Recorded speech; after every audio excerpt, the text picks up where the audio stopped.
Welcome back to Not Ashamed. I'm your host, Ashley Nordman, and I'm back today with Bart Pietrzak. That's very good. Thanks for being here. That was really good. That's awesome. My first question is, how do I get a dumpy? A dump truck? A dumpy.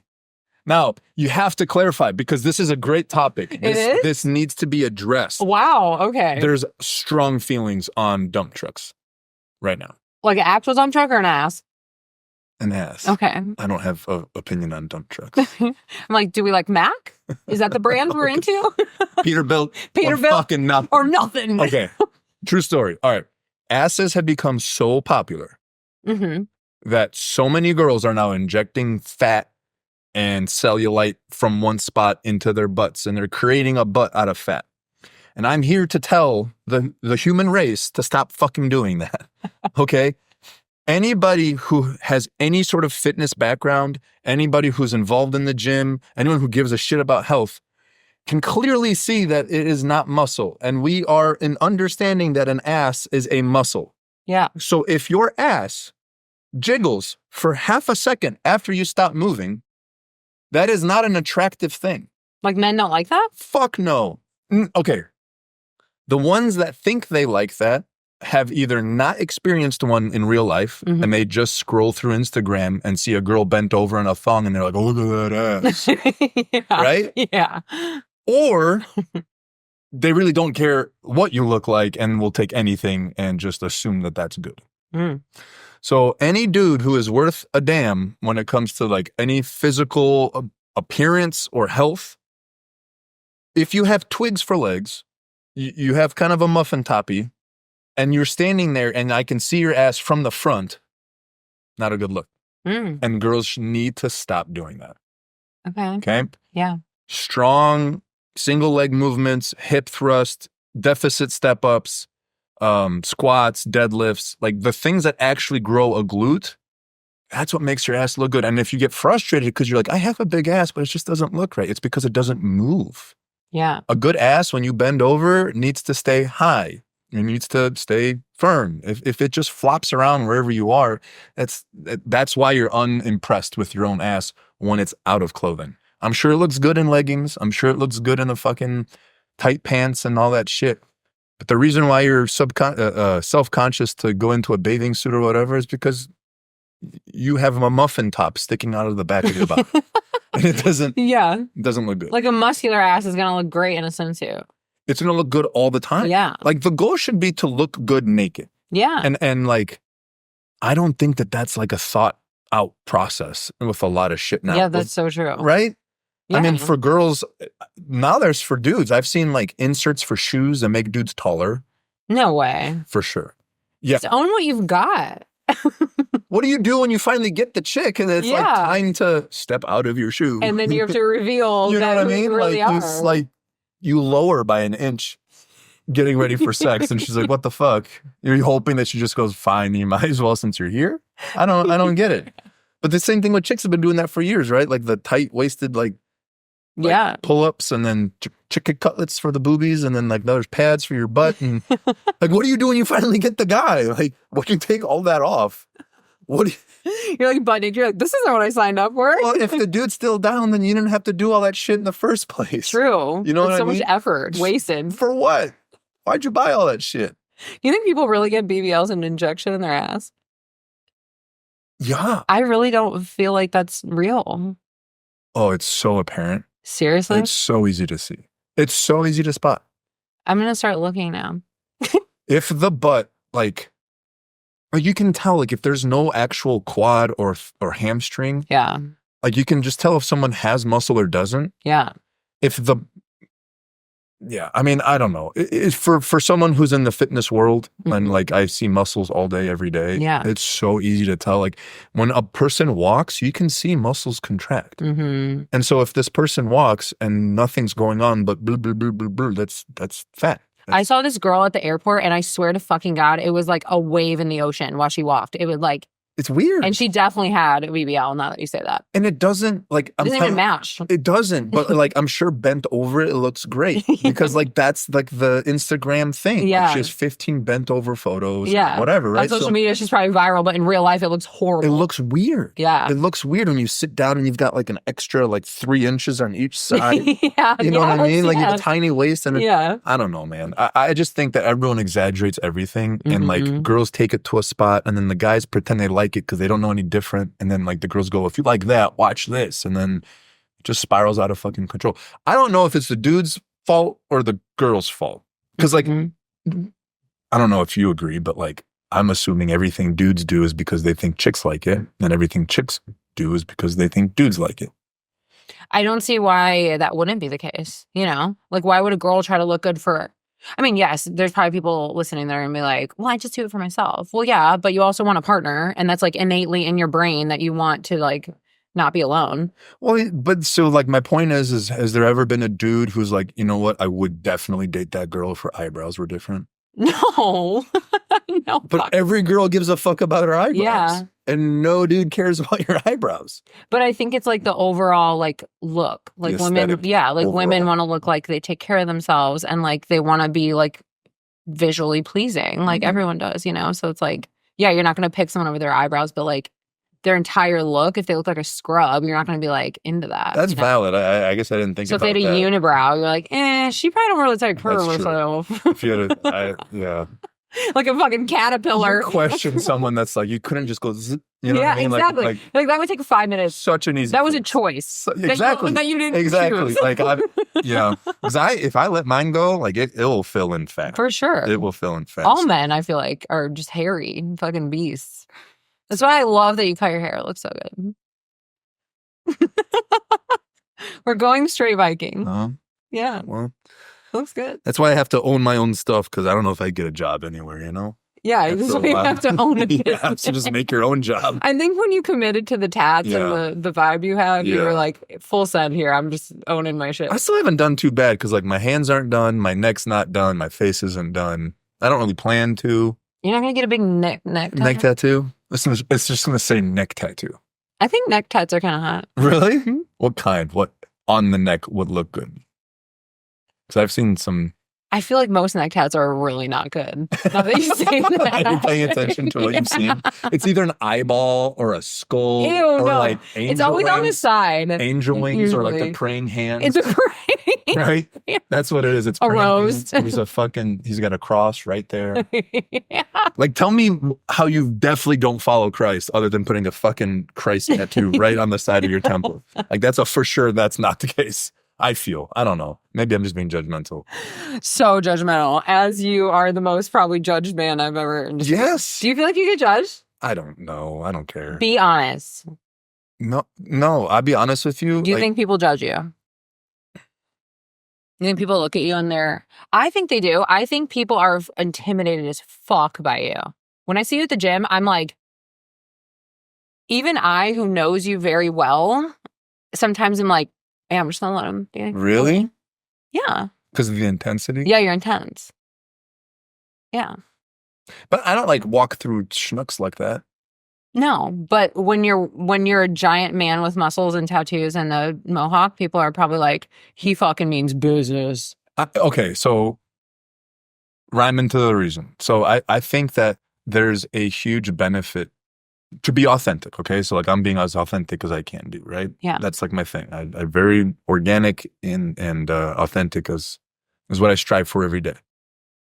That means that there's a piece of me that is angry. There's a piece of me that's aggressive. There's a piece of me that's got that fucking testosterone flowing through the vein, and I'm not going to hide that. Right. But that doesn't mean that the other piece of me that loves that fucking candle you got over there right now, smells absolutely delicious, doesn't exist at the same time. Mm-hmm. So truly, I think one of the things that I don't know, maybe I'm wrong because I don't talk to the haters, but I don't feel like I have a lot of haters. At least they're not as vocal as other people's haters are. But I think it's because I don't try to be one of the things that I am and pretend I'm not the other thing. Exactly. And so because of that, anyone who would have a problem with me being too soft, because I love candles, doesn't have to worry about that, because I also am very aggressive and I'm open about that aggression. Mm-hmm. On the flip side, anyone who would call me a fucking pussy, because I love to go to Kirkland's before Christmas, buy Christmas things for my apartment, knows that I have that aggressive side on top of that too. So it's like, I think because of that, I don't generally hear a lot of things about me personally, but I probably have a lot of people who, just like anybody, armchair quarterback the decisions that I make. What does that mean? That means that those who are sitting on the sidelines, watching others live their life, always judge the things that they do based off of them not being involved in the process. So if they see what kind of decisions you make with your business, with your daughter, right, with your ex-husband and all these things, they're not involved emotionally. They haven't done any of the steps of the processes. So on the sideline, without being dirty, they're like, what a dumb decision that was. I can't believe she did that with her daughter. I can't believe that she decided to do that with her business. Yeah. I feel that anyone who makes public decisions gets that no matter what. For sure. Right? Because you said more eyeballs and more opinions, and it's super easy when you're not in, just like if your friend comes to you with advice, like seeking advice about a relationship, and you're like, just fucking leave the dude. Like, why is this so hard for you? Mm-hmm. Right? Because on the outside, without being emotionally invested, you're like, factually, it makes no sense for you to continue what you're doing. Mm-hmm. I don't understand why you have such a hard time with this. Mm-hmm. So same thing, if I don't run a business, I don't own a business whatsoever, and this business makes this one decision, I'm going to use 100% of my analytics for this one decision that I just witnessed. And I'm like, what a stupid decision that was. You could have done this much better with this process and towards these people and this marketing. Like, you completely fucked that up. But what they didn't do is they didn't make the last 7 decisions and live through the processes that got them to the one that they actually witnessed. Right. You know what I'm saying? Yeah. So if I just went through my business for the last 2 years and it got me to the point where I just made that decision right there, it would make a lot more sense why I made it. Mm-hmm. But if you didn't witness, didn't feel, weren't a part of any of those other decisions, and all you witnessed is just this Black Friday idea, well, of course you have a lot more ideas. You have a lot more energy than I fucking do, because I just poured it into 2 years of shit where you're pouring it into a 15-second thing. Yeah. So people who aren't involved in stuff always have more to say. They always have their way of doing it that'd be better. You should have done this. You should have done that. Yeah, if I had 80 more fucking hours today, I would have done what you said. Or why don't you go start a business? That's what I'm saying. Do it. and that's always this trump card of why we're so hard on ourselves, because I know anyone who runs a business is incredibly hard. Yeah. Because these people aren't wrong. Yeah. When I then look at that decision through their lens, I'm like, fuck, they're right. I could have done that. Does make sense. That does make sense. But then you forget, like, I was doing shit up until I made that decision. I wasn't just sitting on my hands not doing anything.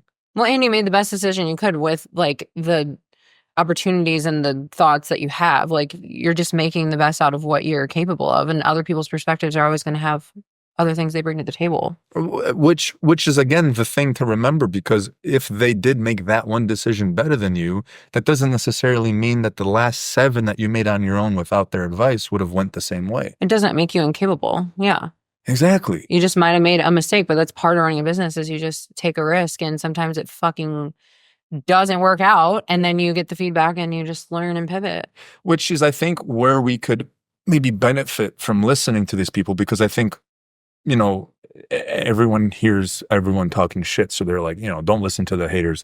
I go, maybe don't listen to the hater as a personal attack, but listen to the idea that they had. Yeah.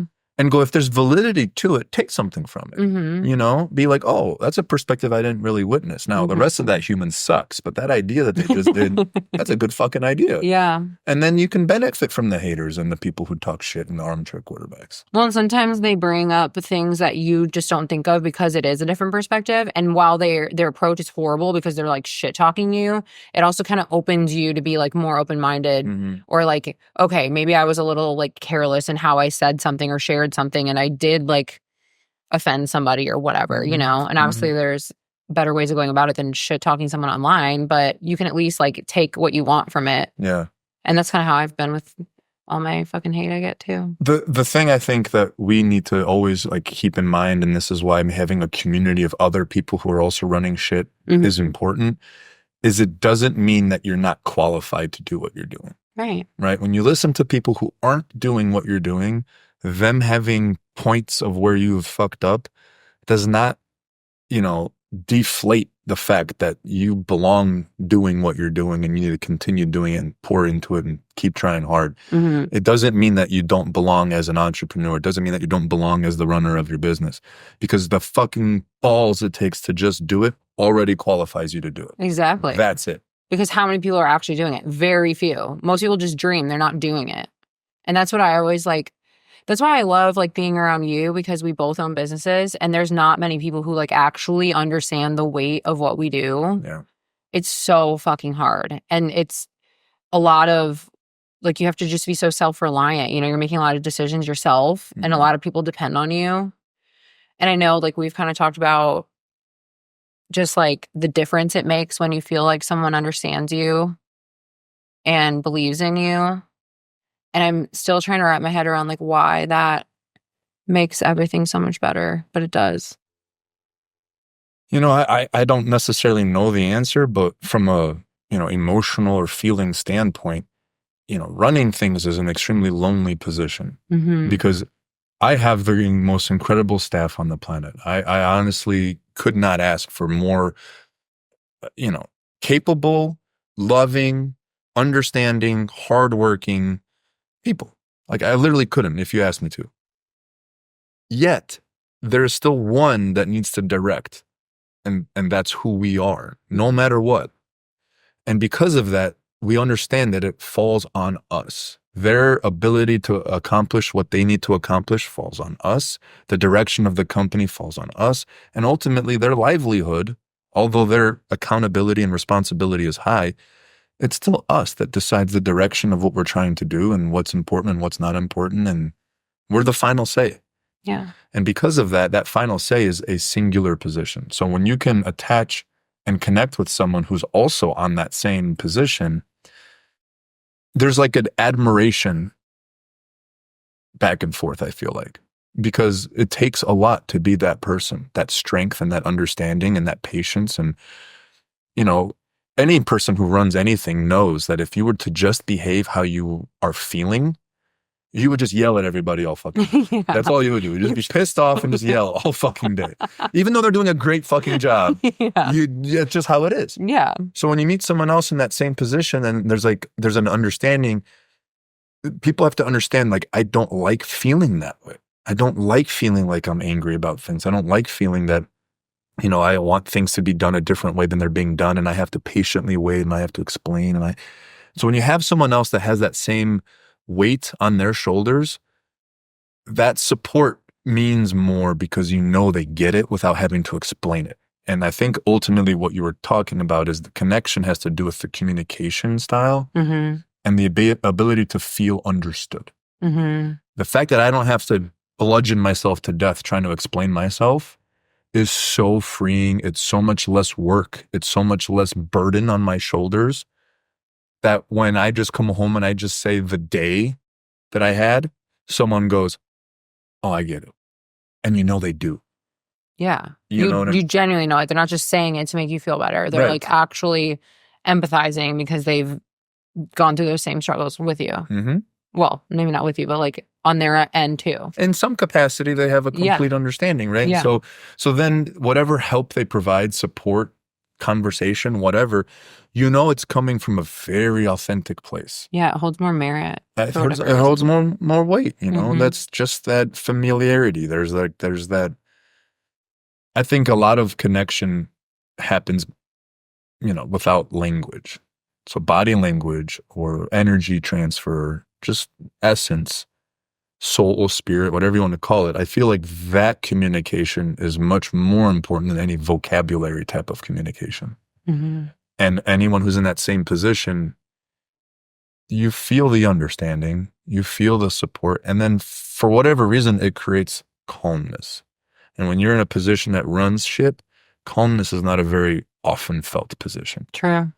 So that peace you think about it like a rocket launches off of a launch pad that's stationary. You have to be at peace to be powerful.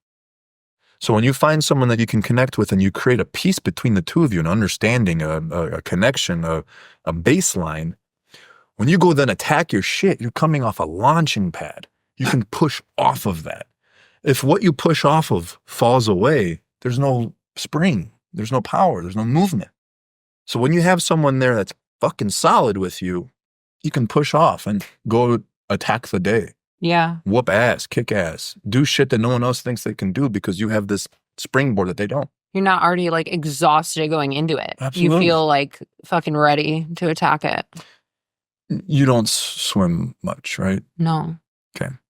So if you're in a swimming pool, right, and you're in the deep end, can't touch, and you're smack dab in the middle, and you try to swim as hard as fucking can to the side, it takes a little while to get going. You get exhausted by the time you even start treading water because you have nothing around you to use as support. You have to get into position yourself. You have to start fucking kicking and pushing, and you're just in a singular position. You're not even moving yet, and you're still fucking fighting. And then eventually you get some resistance against the water and you start moving.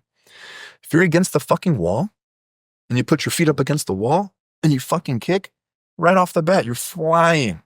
Yeah. So you got to be the wall for somebody. And if someone's your wall, then you can jump off of them and fly through resistance without any fucking problems. That's so true. Yeah. I'm such a visual person, so I love that you're breaking this down visually. I'm retarded, so like I have to do this to understand my own fucking thoughts. So that's actually what it is. I swear to God, I'm not even talking to you right now. I'm just talking. I'm in third grade. Yeah. I'm mentally slow. All right. Let me tell you, in second grade, I wasn't allowed to go to recess because I couldn't figure out the fucking alphabet. Okay. So I remember very vividly sitting in We are the same person. sitting in Miss Rosenbaum's class, and I got to C, and I was fucking stuck. And then I was stuck for like an hour, and everyone went to fucking recess. And I'm just sitting there looking at this page, and I'm like, bitch, help me, because I don't know the next letter. Staring at this thing isn't going to make it any better. Fuck, help a guy out, man. Meanwhile, I was already at Z before everyone else was at D. You were so excited to let them know you were done, and they're still punished you. Yeah, I had done it 6 times while everyone was still on the first. Went backwards. Started at the middle, went backwards. Yeah, well, that's the thing. Sometimes a little visual, sparks the power. It makes such a difference. It makes it easier to understand. Yeah, when you explain stuff to me and it's visual, I'm like, I completely grasped that right now. It would suck to swim without a wall. Yeah. Plop yourself in the middle of the ocean. That sucks. Yeah. Push off a boat. It still sucks to be in the middle of the ocean, though. I can't swim that far. I am horrible at swimming. Do not take me swimming ever. Like, literally ever. I will sink to the bottom like a tire. Does a tire? No. That's how you know you have no idea about fucking swimming at all. You have no clue. Do tires float? I don't know. Audience? Does a tire float, Aaron? He goes... He's like, I'm questioning your existence right now. Actually. I'm somehow behind the camera and fucking retards over here. Don't even know. He's like, you guys are so. Are you Googling it right now? Yeah. Does a tire float? Does a tire float? I feel like it does. It's a really good thing you're pretty. It's really good. Yes, tires float in water. Especially when a vehicle is traveling at high speeds. What does that mean? Oh, hydroplaning. Worn out tire. I'm not. That's not. I just want to know if an actual tire can float. I think if you look up Blippi, I think my daughter at 1 year old watched Blippi. I think he fucking knows that answer. He probably does. It's a 1 year old. You realize that Blippi's like counterpart is named Mika, right? Absolutely. Okay, I'm just making sure. We freaked out that one episode where she showed up. Yeah. I looked at her. We looked at the TV, and she goes, "That's my name." Yeah, babe, that's your name. You're like, oh, we named you the same year that Mika came out. Cool. Isn't that crazy? It probably was Also, my name is Bart, and I was born the same year The Simpsons were created. 1987. True dat. Crazy, huh? My name's Ashley, and I was the #1 name of 1992, the year I was fucking born. So 92. I remember 92. I'm sure you do. You were 5. I was doing some shit at 92. You were riding them. I was a bully. I threw a rock at some kid's head. You were a bully? Hardcore bully. I was bullied. And I very quickly said, I could either get fucked up or I can give the fucks. Were you insecure and that's what made you a bully? Oh, absolutely. Okay. 100%. Because I learned when I was older, the bullies that called me Bucktooth Betty on the bus. Bucktooth Betty? I had a really bad buck teeth. Like, a big gap. You could put a bus between my teeth. It was so bad. So they would call me that. And then I learned when I was older, I was like, oh, it's because they were just jealous of me. No, not the buck teeth probably, but. I don't know if they were jealous of me. I don't think there was much to be jealous about. I know, same. I feel like I was just a really easy target. Yeah, me too. I was so nice and trusting. Yes, exactly. On my candy and stuff. They're like, this bitch, she'll give me her lunch every day. Dumb bitch. Yeah. And then that's why I started fighting. Oh, yeah. You did like MMA, right? Is that what you said? Well, later in life, but at the time it was just called fighting on the playground. Oh, like that kind of fighting? Mm-hmm. Okay. It was like in my mind, it was like prison. If I just went right in and didn't wait to meet anybody and just fucked everybody up, I became the top dog and no one would fuck with me. Okay. So anger is a big part of your... It wasn't anger, it was fear. Okay. Because anger is fear. Anger is a secondary emotion. Usually. Anger is a result of fear. Yeah. People are angry because they're afraid that they're not communicating properly, that they're going to get taken advantage of, that you're not going to listen to them, that you're disrespecting them. It's always just a fear. So is that why a lot of men are angry? Yeah. Because they're in fear? They're afraid of Are they in like fight or flight? Like, yeah, scared? I mean, that's the thing. You can either run away or you can try to destroy it.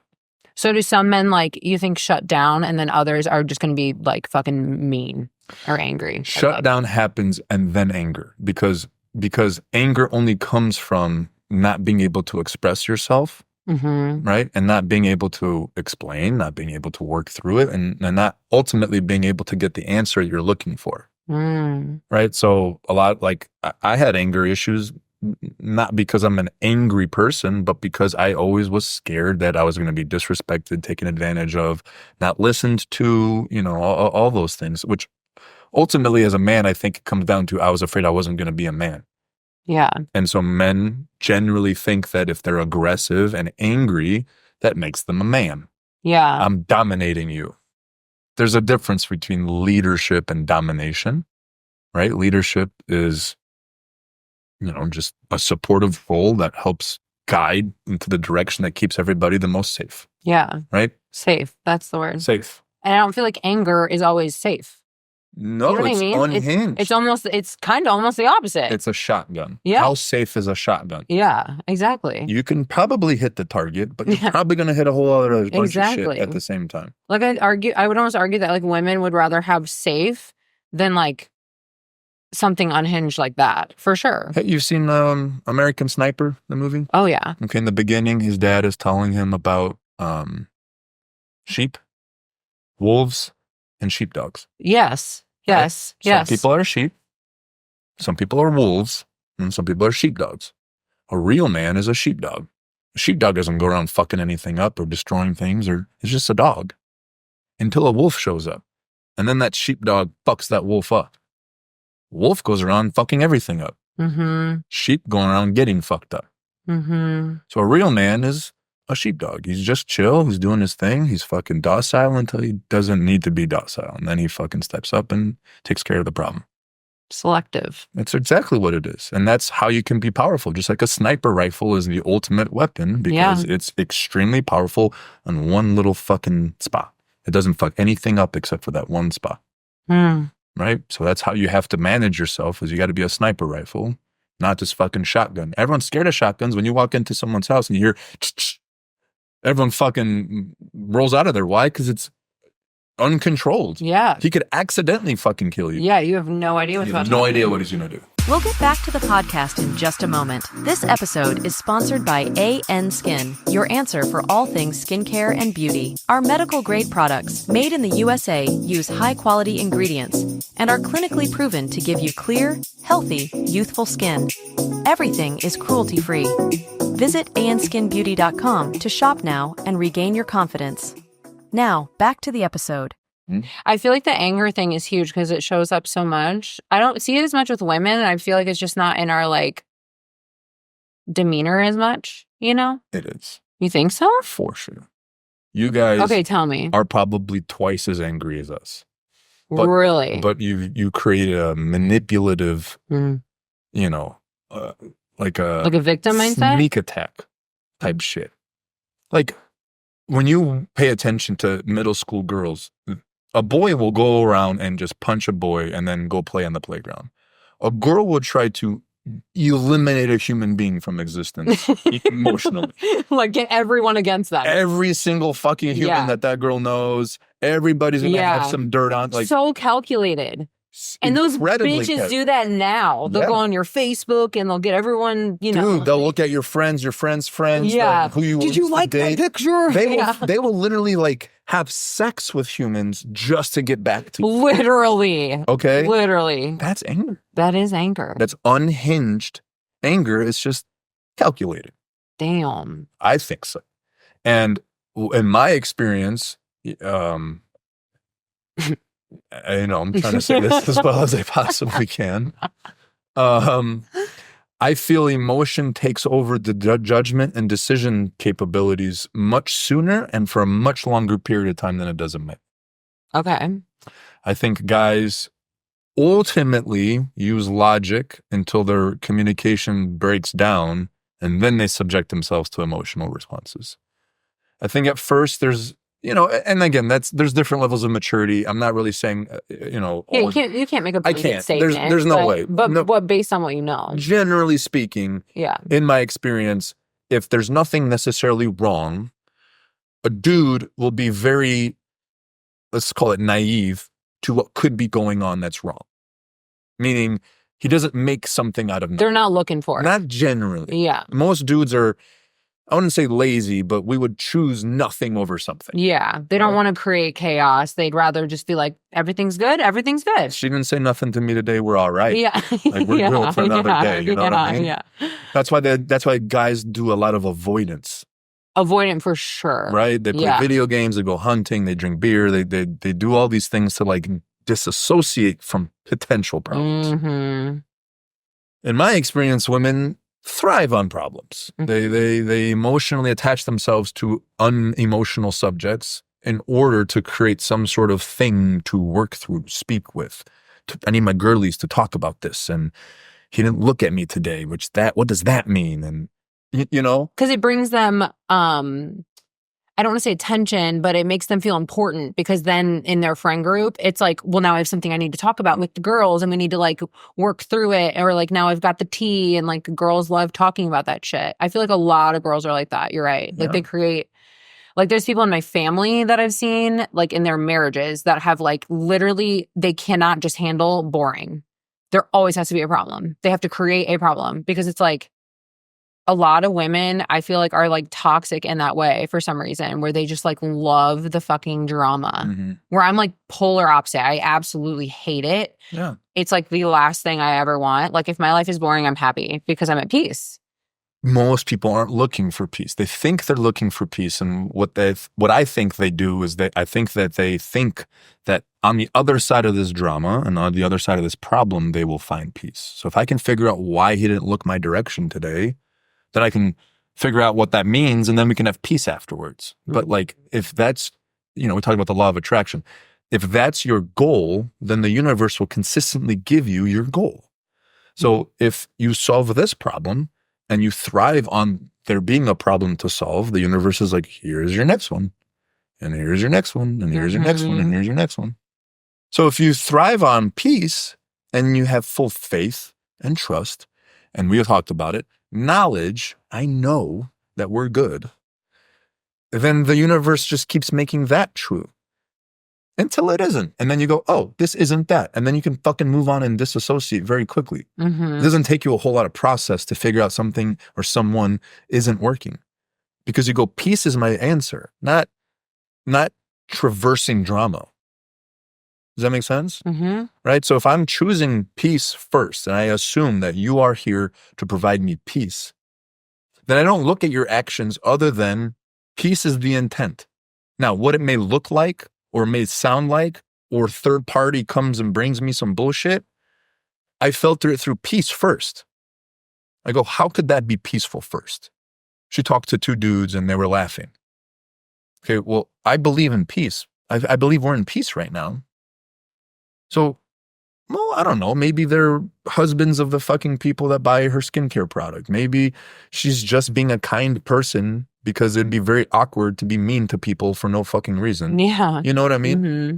And then you have this like tranquility about you that provides whoever you're judging space to also be calm, because they don't have to walk on eggshells and they can just act organically and not feel like whatever they're doing is going to be micromanaged and spyglassed on. And all of a sudden you end at peace. Yeah. And now, the thing that people will, I think, respond to that with is they'll say, well, yeah, but then you get the opportunity to be taken advantage of, or people will take your understanding and run, a little bit too far. They'll cross lines. And the response to that is good. If someone is a cross-line person, let them cross the line as fast as they possibly can cross that line, so you don't waste any fucking time with them. Seriously. Like, why would you want the only reason for your person not to cheat on you is because you controlled them not to? Yeah, that's fucking torture. Awful. That sounds horrible. Horrible. Mm-hmm. So in that book, that Untethered Soul, that still haven't started. It's a very nice. It looks great on. It looks really good on my nightstand. It does. Yeah, it's pretty. So the light blue, it's a good accent. A little horse on the beach. A little horse. It on looks the beach. like you know what you're doing. It does. Right? So in that chapter, there's a chapter in there. Was it? Coin. Has a coin on it. We'll let everybody else figure out what the fuck that means. Coin. Isn't there an accent on it? The N. The N? Coin. Coin. Is it the dangly one? No, it's Is it just a little. What's that called? I have no idea. Okay, me either. I was trying to figure it out. Coin. Con. K-O-N with a. Con. Yeah. Not to be mistaken for cheese, which is sir. Very impressed that your member said. But I can't say it right. Well, you have an English thing going on, but that's to be expected. I don't expect you to sound like I'm Polish. Very impressed, though. Thanks. Very impressed. For trying. Anyway, so in that chapter in that book, there's an example, and it said, listen, what if there was a thorn in your fucking arm, stuck out that far, okay? And it was the most excruciating fucking thorn. I mean, a millisecond of touch ruins your entire day. It is horrible. Okay. You have two options. Option number one, you think about your day from start to finish, okay? Every single thing you're going to do that day, you prepare the surroundings to make sure that you don't get your thorn touched, okay? So let's say you have to walk through, I don't know, a fucking forest to get to your parking lot, to get to your car, right? That means that every single day or 2 times a week or whatever you're going to have to do, you're going to have to trim the branches on the sides of the fucking path. You're going to have to make sure the path is free of debris so you don't accidentally trip and potentially touch your thorn. You're going to make sure leaves aren't overgrowing so that they don't potentially touch your thorn. You're going to spend so much time preparing that alley so you can walk through it. And then when you get into your car, you're going to have to think about every single thing that could potentially touch your thorn. You got to make sure the seatbelt is probably enveloped in some sort of bubble shit, and you're going to spend hours on hours on hours and infinite energy on making sure that the things you do every day don't fucking touch your thorn. To avoid it. To avoid not getting your thorn touched. Okay? Mm-hmm. Or you can grab the fucking thorn, almost die from the pain, but yank it out. And it's the most, you will pass out from the pain. But once it's out, you don't have to fucking do anything else. Everybody has the option A. Their thorn is an emotional problem that they have never, ever tried to do anything about. Abandonment issues, fear of being alone, all these different things. And all they do all day long is they just make sure that everyone they talk to, everyone they associate with, everywhere they work, they just fucking plant shit to make sure nothing touches their thorn. And that's why everyone's fucking tired all the time and they haven't done anything. They haven't created anything. They haven't fucking moved anywhere. They've just spent all their life making an environment to avoid their thorn. It's exhausting. A lot more exhausting than it is the pain that it would take to just yank that fucker out. And then you can go anywhere, do anything, and you're at peace. And you're free. Because you don't have to worry about anything. Yeah. So whether you leave, my friends leave, my employees leave, all those things, like my thorn, I've worked really fucking hard to have it come out. Mm-hmm. And if something hits me I don't have to worry about it because it's not going to be excruciating. Mm-hmm. Right? And that peace is why things connect. Mm-hmm. It's the irony of life. If I am like, there's a monk, this like Himalayan monk lives in this monastery, and he did a video. I don't know if monks are allowed to do video. He did this fucking video. Oh, but he was loud. He did. Hopefully he's still a monk. I don't know. Shout out, dude. All right. He takes a rosary or a necklace that he had, and he goes and it's dangling. Right. You know what? Let's do that. I have to. Okay. Let's do that. Yeah. Give me the visual. Since we're visual people. Okay. Shout out Project Power. On that. Okay. Yeah, this is actually an advertisement right now. So. So this is something you want. Okay. This is you as a person. When you take something you want, you're going to pull it towards you.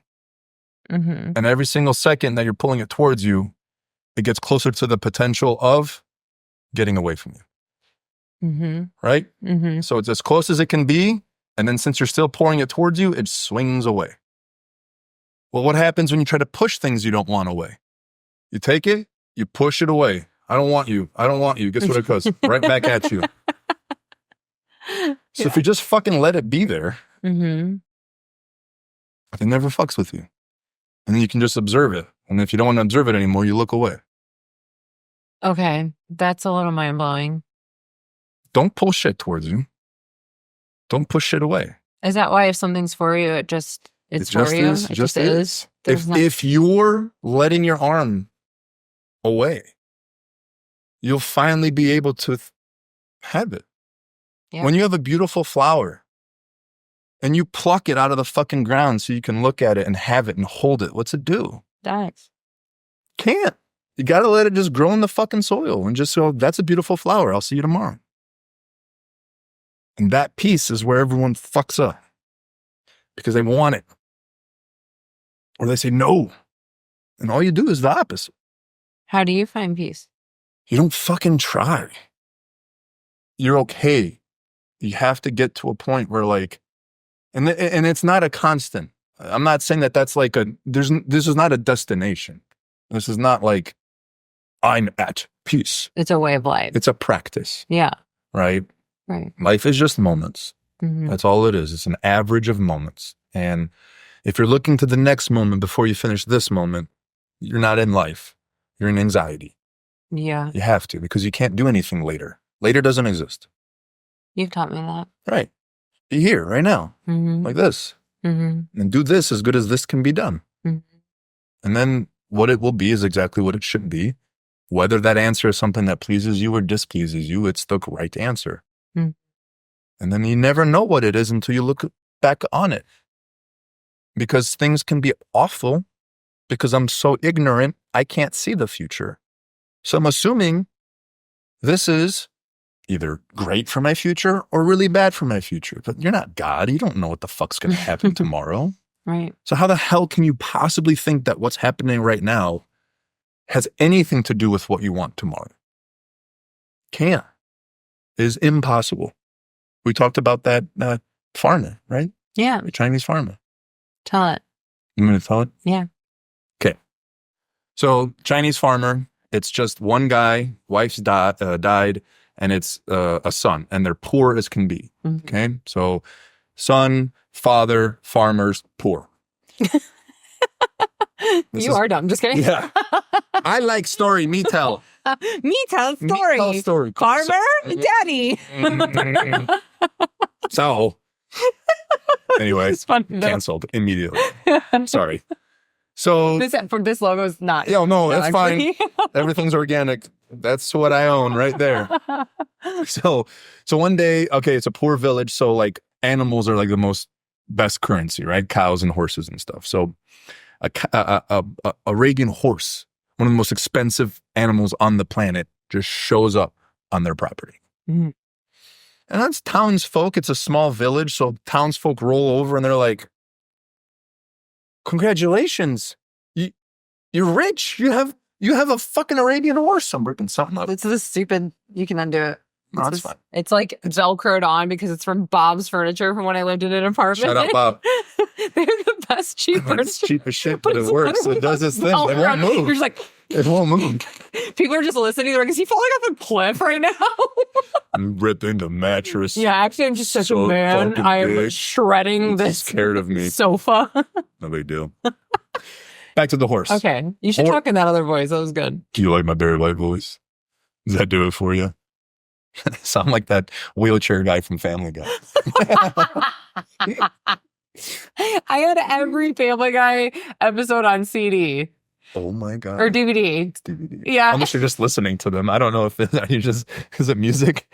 Do you have a Family Guy soundtrack? It's just the opening montage for 7 CDs. You get in my car back then, you're like, what the fuck are you doing? Is there a fucking video somewhere? Just listening to it. I like his voice. Yeah. It's really good.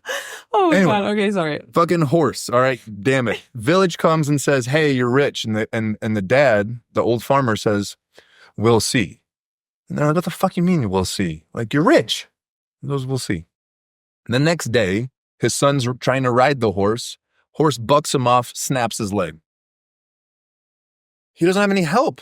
How the hell is he going to get all the crops mowed and whatever you do to crops and mowed? What's the fucking word? Combine? Combine. You take the combine and you go through the fucking field. Combine? Combine. That's how you say it in Polish. It's okay. I'm like, hold on. Combine. That's yeah. Anyway, Combine. so you have to do farm work, and so he's down his son's hands. So obviously, like they're just like it's the end. Like you're not going to be able to harvest all your shit. So the townsfolk come and go, "Oh my goodness, this is the worst news of all time. We're so sorry." And the farmer goes, "We'll see." And they're like, "What do you mean? This is awful." The following day, the Chinese army shows up to their village and is taking all the able-bodied, of-age males to go die in war. And guess what? They show up to his house, and his son's got a broken leg, and they can't take him. So they leave his son, and they spare him. So then all the fucking town folk go, oh my gosh, you're so lucky your son was spared. And he just says, we'll see. So like, you don't fucking know. Yeah. You don't know if this disaster is a disaster. And you don't know if this lottery win is a lottery win.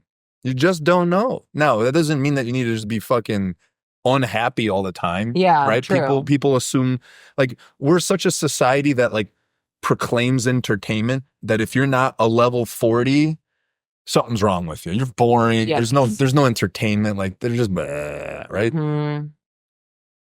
But that's kind of where you should live. You should live in the middle so that you can feel the positive and you can deal with the negative. Yeah. But if you pretend to be positive the whole fucking time, the moment things get a little negative, you freak the fuck out. You're like, this isn't how it's supposed to be. Or if you live in the negative, anything that's actually good that's happening for you, you don't admit and you pretend it's not good. Well, and the neutral, like, feels safe. Neutral is safe. And It's that's peaceful. what I, as a woman, want. Like, I want someone who, like, is unfucking phased by shit. Like, even if it's awful. Okay, yeah, that sucks, but, like the story, like, there's possibly a silver lining. Well, there's always a silver lining, but there's possibly, like, a good thing that actually comes out of it. You know what I mean? So it's like, I just wish more people would relax a little instead of just always reacting. Yeah. And the world would be so much nicer of a place. I mean, you see it on the internet all the time. If people would just pause for a second, Yeah. there'd be so much less hate. Because it's not really hate. Yeah. It's just it's monkey see, monkey do. And it's like emotion. It's just high strung emotion. And people aren't even like being rational. It's because when my daughter was born, she had no input. She had no hard drive. She had no software. All she had was hard drive. She was just a spirit that was intuitive. Yeah. Right? Babies don't know anything, yet they figure out how to eat and drink and sleep and digest and have their heartbeat. And they kind of start crawling towards things that they want and away from things that they don't want. And like, there's no input there. Like, that's the coolest thing about observing a little kid is like, it reminds you that that's the essence. That's how we make decisions. And that never should change. We think it should change because of the bullshit input that we've been given by parents and grandparents and teachers and successful people and all these people. Because when you're a kid and you're in an environment that feels bad, you go, this is bad. But then here's these authoritative figures that say, oh, no, everything is fine, little Timmy. mommy and daddy love you. Everything's okay. Mm-hmm. And you're like, hold up, because it doesn't feel good. But if this not good feeling is okay, then I must be confused. Let me now link up this bad feeling with the word okay. Mm-hmm. And then you sprout with that versus just acknowledging, hey, things aren't okay, but that's okay. So like when we had that conversation, we're like, I'm positive about things not being okay. Yeah. Right? If I have a garden and there's weeds, I'm not going to cry. I'm not going to break down. I'm not going to fucking hide in my house for the next 2 weeks because I have some weeds in my garden. But I am going to acknowledge that they're fucking weeds. And then I just get to work pulling them. It's the people on both sides that really fuck that up. They look at their weed garden. They go, what a beautiful weed. It's a beautiful weed. It's organic and it's nice. And it's like, no, it's not. It's a fucking weed. Well, and that's also avoidant. Exactly. Which is literally like the thorn situation. Exactly. It's just making your life harder. That's right. That's right. Yeah. Or you go, I don't want a garden anymore. I never wanted gardens. Fuck gardens. Because there's a weed. Yeah. You know? Like, yeah, overreact a little bit. A little bit much. Yeah. Bit much. I don't think we need to do all that. You know? I feel like people kind of do that with the gym. Everything. Like everything in life. Yeah. Everything. Like they pretend they don't want it. Yeah. Or they just I was talking about this on my last podcast because I recorded with my friends earlier, and we were talking about how like we push things away that we feel like we don't deserve, like subconsciously. And I think a lot of people do that too. Mm-hmm. Where like we think we want it, but then when we actually get it, we're like, nope, that doesn't feel right because it doesn't feel comfortable because you grew up or were around or exposed to something that was like total opposite of that, but it doesn't mean that was what was best for you. For sure. I talked to a new member today. He does solar panels and he literally, we joked because he's like, I literally have to make up bad things to say because right now he goes, it is literally too good to be true. I show up to your house. I can sell you solar panels. Every gigawatt or whatever of energy that you create with your solar panel is equal to the cost of the panel, which means your electric in your house is not necessary anymore. So your bill stops existing. You don't have an electric bill because you're creating electricity with your solar panels. Right. It also doesn't cost you anything because the cost of your monthly bill is the payment of the solar panels. Oh, do you pay monthly for it then? So exactly what you pay for your electric just now becomes the bill for the solar panels they installed, which there's an end to because the solar panels cost, let's say, $10,000 and you have a $150 electric bill, right? So they make like a payment plan like that? So then you pay $150 like you were. Like a month until it's paid off. Until you reach 10 grand and now you have solar panels and free electric. A bunch of my neighbors have them and I'm like, do I need to get these? Okay, so him and I are talking and I'm like, bro, what's the downside? He goes, that's the point. There is not literally a downside, but I have to make up one because if I explain this to people and say the truth, there's a fight. Thank you. They won't believe me because people are programmed, like I said, doesn't feel right, been told it is. Yeah, what's the catch? They're like waiting for where's the other shoe to drop? Yeah. All right. Instead of just being like, this is right and this is good and this can be. Yeah. You're trying to find a problem. Yeah, you're creating problems because you just assume there is one. I wonder if his like downfall is like, yeah, we get hail every once in a while and you have to replace them. What I don't remember what he told me what he said. That's all I can think of is they would get shattered from the hail because we've had a bajillion hailstorms in the last 2 years here. Yeah, it was a funny thing. He goes, he's like, I literally have to lie and say there's something wrong. Like, well, if you're this type of person, then it doesn't work for you. Like, those people don't exist. Maybe just like how it looks on your house, you could say. I don't fucking know. That is so sad that you have to make up reasons to like not like it so that people believe that you're not fabricating something. That's unfortunately, we also live in a society where lying is the same as the truth if you can get away with it. Yeah. But I just wonder now, like, okay, then what do people do when they're in like a healthy relationship and their friends and stuff are like, okay, so where are your problems? And they're like, well, there isn't any. It's like, is that real? So don't you think though that true peace and strength kind of will supersede any of those inputs? Because just as an entrepreneur sits on the front line alone. Yeah. You too, in a relationship or really anything that's working, you're alone. So it's only you and that. If it's a relationship, it's only you two that understand it. So no one else's input really matters. Unless you have an example of someone else who also has one of those. True. Like another couple that would get that has the same dynamic or something, maybe. If you wouldn't switch lives with them with what they're giving you advice for, don't listen to the advice. Yeah. It's very simple. Yeah. Don't go to a mechanic whose car is broken. Don't go to a poor financial advisor. Don't go to a trainer who's fat. Go to Bart. Just saying. It makes sense. Just makes sense. So if you just stick to that, you don't really listen to a lot of people. Yeah. Unfortunately. That's true. You can be nice to them. You can be cordial. You don't have to say that what they're saying is bullshit. But you go, oh, that's awesome advice. Thank you so much. I appreciate that. And in the back of your mind, you're like, I'm way happier than you. Yeah, I'm not taking that, actually. I'm just being nice. Exactly. Yeah. And, and there's nothing wrong with that. And on top of that, listening to the advice is one thing, but like implementing into your life and like holding it as a truth, like a universal truth, like, do you understand? Like, that should be a you only thing. Look in the mirror, look at your relationship with God, whatever, the universe, law of attraction, whatever you got to do. And that's the source. And then everything else is just, colors on the color wheel. And just acknowledge that there's not one color that's better than the other. But, you are one of those colors, and make sure that whatever you're painting your life with is, complementary to that color. Mm-hmm. So, yeah, what's the topic for today? What questions do you have? That was it. We did it? Yeah. I thought this was still like prelims, like before we record. No, we're out of time, actually. 58 minutes, actually, right there. Are we? Yeah. On my little EMOM timer? Yeah, every minute on the minute. We did not do good at answering the questions. Actually. You answered a couple of them. Did I? Yeah. What was one of them? Oh, the asses. We started with asses. Yeah. And that's how we ended. I ended with 3 proverbs of Chinese descent. After you asking me about injecting fat into a girl's ass. I wanted to know how to get a dumpy. Yeah. Oh, I didn't even cover that.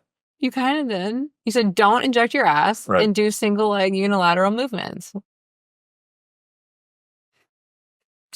And I think there might have been a part where you said to go to Project Power Gym. That's where you get. I'm not going to shamelessly do that. I'm not going to say that you need to go. We're not plugging your gym at all. Seriously, though, thank you for taking the time again. I've had you on like 4 times now. I'm always down to have a good conversation. Yeah, me too. Mm-hmm. Even if, we go on tangents. That's what it's about, though. It's my favorite thing. Organic. Yeah. Well, thanks for coming. Thanks for having me. Until next time, be loud, be proud, and be shameless.